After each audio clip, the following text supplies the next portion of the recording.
It's interesting to me because the last time that we had a conversation was at Transmit when you were very much still promoting the EP.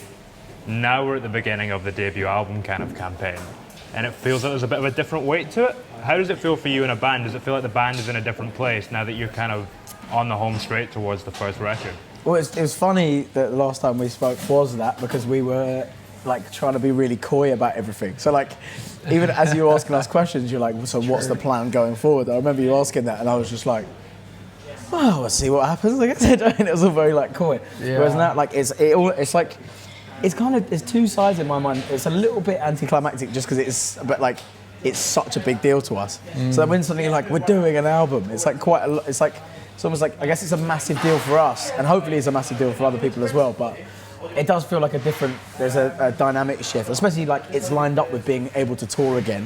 This is our first tour back since lockdown. So that all coming together at the same time suddenly feels like there is a kind of like a momentum shift a little bit in the whole project. Yeah, I'd agree. When did you record? Like, how long had you had the album in your pocket when the EP came out? It was fairly sporadic, wasn't it?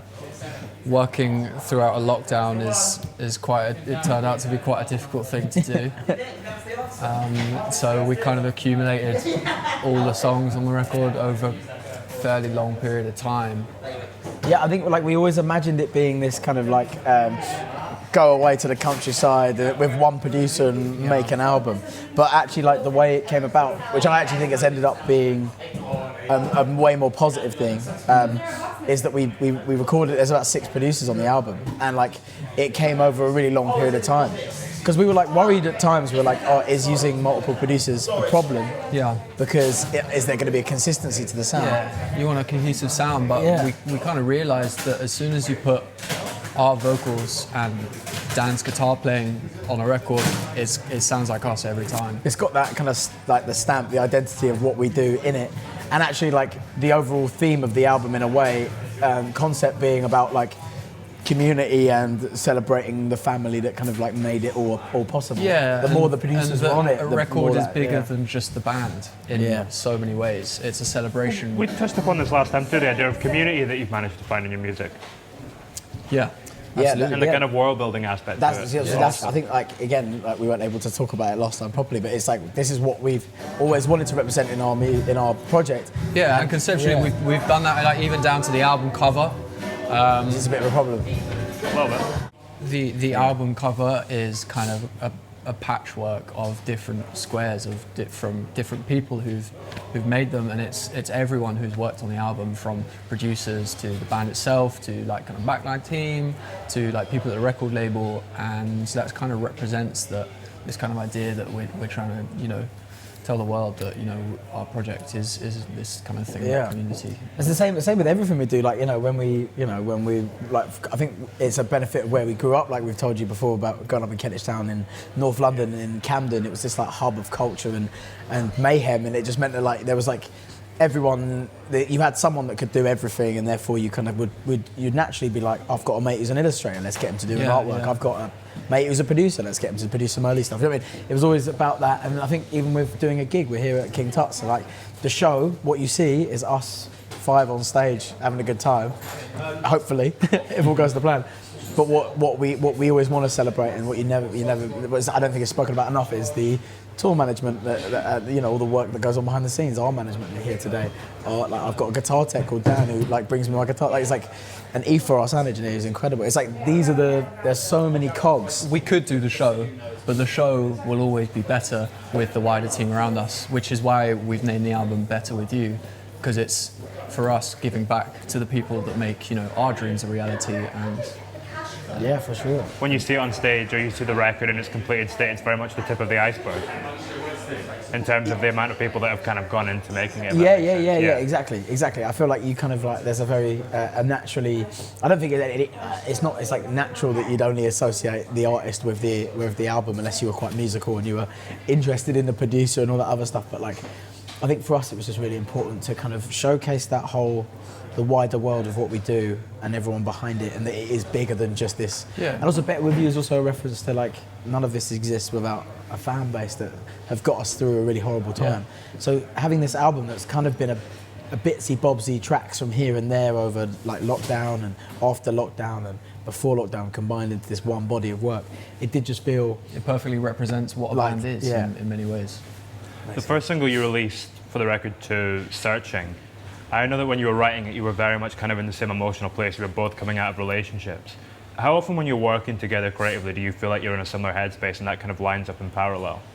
Very, very rarely. I mean, incredibly rarely. But like the only reason we've only been, well, I guess Searching being the first song, but I think the stars have aligned, so to speak. It's like maybe twice. We've got 2 songs where we can sing from an emotional point of view that kind of represents both of our journeys. Yeah, I think we were thinking about this really. It's like, I think we spent a lot of time before this album basically not being very, very open or vulnerable to speak about, because there's 2 of us. We always say 'cause there's 2 of us singing. It's quite weird to sing about something emotional about what the other person's been through. Because if he's singing about an ex-girlfriend and I'm belting weird harmonies over the top, it's like the dynamic is a bit strange. But there's something. I think it just happened that. I think 2 things happened when we started making the album. One was we happened to be in quite similar situations and we had similar things that we could talk about, and we were like, this is the perfect time to do that because it meant something to both of us. And then the other thing was I think we just were allowing ourselves to be more open and kind of like a little bit more like, I don't know, vulnerable to like writing about maybe more difficult things that we otherwise would be like more find easier to kind of like work around and do something quite ambiguous. What song do you feel like you're most vulnerable on the record? Maybe Searching. For you, is it? Yeah. My one's a song called Sailor, which is like a really stripped back song on the album. Because it was just like, I remember like writing it when I was just in lockdown and having just like the worst time. And I think like, again, I've never really like ever been in a position before where I've like just sat down and gone, let me try and just write stuff and see what comes out. And it definitely came from a very emotional place. Like I find it a little bit gross listening to it, like, but everyone else should listen to it because it is good. But where do they sit on the album in relation to each other? Those 2 songs. Searching's fairly early, and then Sailor's are kind of like midway, because we always treat our albums like a set list for a show. We want there to be kind of like a range of everything that we do, moments that you kind of like, so it keeps you entertained throughout. So Sailor kind of drops halfway through basically. Yeah. Ticket to Ride, that's the only song that you'd released previously that's on the record too, right? Yeah. How would you compare the role that song played on the record to the role that it played on the EP? How does it differ on the 2 bodies of work?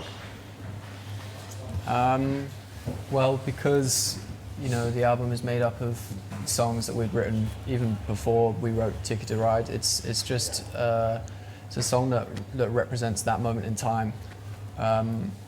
Which we felt that was necessary to put on the album. If the album is this kind of journey of songs that have written in the past and more recently, it felt right to have some sort of memory of pre-album days, Kawala days to put on the album. I'd also say like cynically as well, like with an album, you suddenly are moving into the potentially reaching so many more people. So like, if it goes well, obviously that's the main one, but like if it does do well, then, there's a chance that people might not even go back and, hopefully they would go back and listen to the EPs and the mixtapes and the stuff we've done in the past, but they might be mainly focused on what you bring out in that album. And we just feel like sonically and also the way it's been like responded to by by the public, is that like it'd be silly not to have it on the album, because it's just like it's done what we've needed. Like it's taken us to another level as a song. Why not kind of keep celebrating that, keep pushing it, and be I guess it's nice to kind of link your past, like you say, as well, and kind of forge that connection in quite a direct way. Yeah. Also, I think with an album, like, I don't know about you, but for me with an album, I always find I want those little nuggets of familiarity that make it more. Kind of more like you feel more comfortable. So you're not suddenly, because in this day and age where people can just about focus on like a 15-second TikTok, it's like suddenly like being faced with this body of work that's like between I guess like 8 and 13 songs. It's like quite a lot to hit you if it's all completely new. So suddenly if you kind of have this like little moment of, hey, I know this one already, it suddenly it makes you feel comfortable, and then maybe opens up the rest of the album to being a bit more like relaxed. Yeah. What do you feel is the main thread that links all of these songs and the record together? Sorry? What do you feel like is the main, thread that kind of ties all the songs in this album together for you?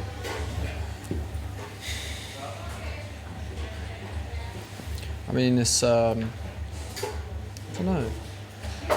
It's funny because like we didn't overly think about like a kind of. If there is a thread, it's a subconscious one. Yeah.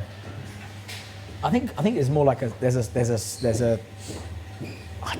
a weird one. I think the kind of the thread really is just that no matter what the kind of like style the song takes, because we always like to have the idea of having a range to our music. So whether it be the kind of like more kind of relentless indie stuff. If you look at the 2 singles that you've released for the album so far.